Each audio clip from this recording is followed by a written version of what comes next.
Assalamu alaikum. Assalamu alaikum. Right, guys, I just want to show you this building which we're in right now. And I don't know if you can tell, but it's a mosque. And it is a very important mosque because this building is Abdullah Quilliam's mosque in Liverpool. Now, I don't know how many people know that name, but he is a very early Victorian gentleman convert. And he converted to Islam on a trip to Morocco. And after his conversion, he used his position in society as a, member of the elite, a convert, as well as his extensive learning. He spoke Arabic. He was given the title of Shaykh al-Islam of the British Isles, in fact, by the Ottoman Khilafah at the time, which is a massive, it's a very significant title if you think about it. And he built this mosque. He actually brought two terrace homes in Brougham Terrace in Liverpool, and he converted it into a mosque. And if you just look at this, these are original features that belong to the building when the Shaykh used to run it. And I want to give you a very quick tour. I'm just going to run through it very quickly. This is the bottom floor, which has just been renovated by some of the brothers who are running the Abdullah Quilliam Society.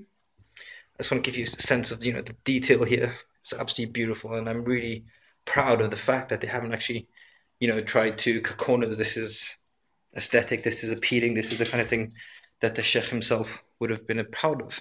Now, Abdullah Quilliam is very important. He was an immensely kind of influential leader of the early Muslims in England, in Britain. We're talking, this was opened, I believe, in 1887. Again, look at the flooring here. Look at my green socks as well. And he ran it as a mosque. He was the Imam of the mosque, as Shaykh al-Islam of the British Isles, the only person to hold that title. And he built around him a community of converts. I'm just going to take you quickly outside so I can give you a sense of the building. A community of converts who, included Henry Stanley, Lord Henry Stanley, the very first Muslim member of the British Isles. Sorry, the first Muslim convert of the House of Lords. This is the property.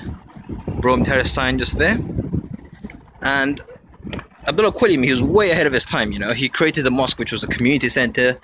It had a charity arm to it. It had an orphanage attached to it.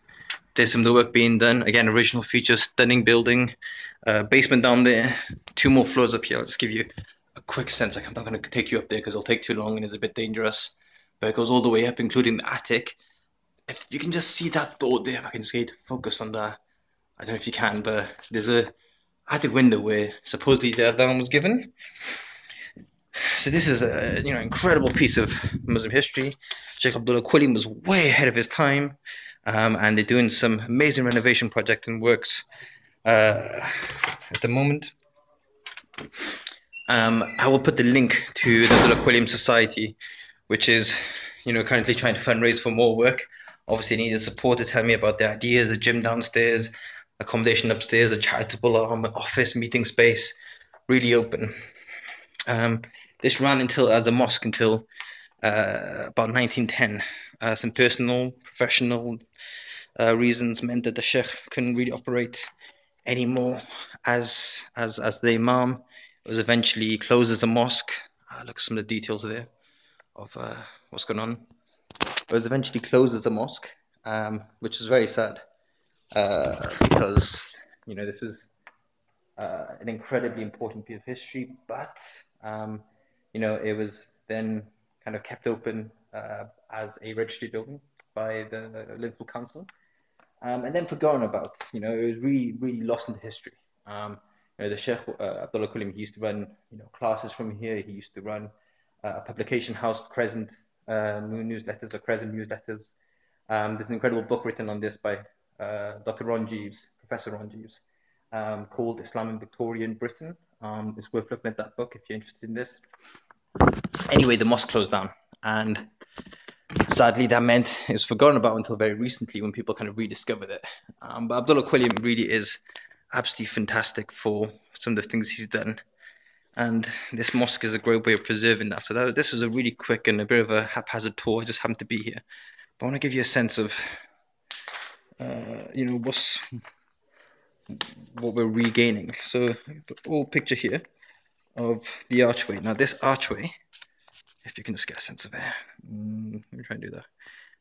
This archway is from the original picture of Shaykh Abdullah Quilliam's mosque, and you can see his chair there. That's where he used to lecture from. So if you can imagine, he would sit there on the stage, everyone here, and he would lecture on huge topics ranging from his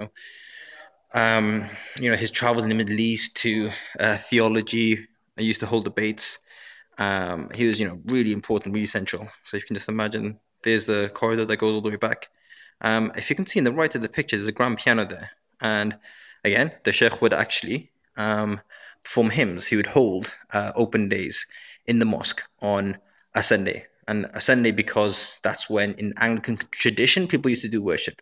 So the community of about 300-400, converts, elites, and they would have been used to worshiping on a Sunday. So he did that.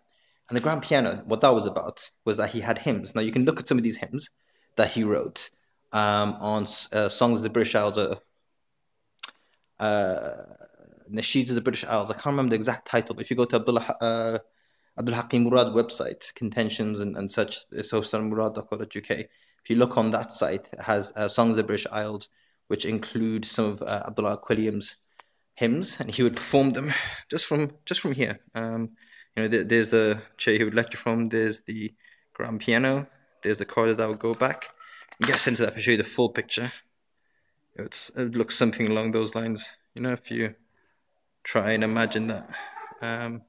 So yeah, this was a quick tour. I'm going to end it there because it's almost 7 minutes and it's a bit too long. But try and support this project if you can. And jazakallah khair for accompanying me on the journey. Assalamu alaikum.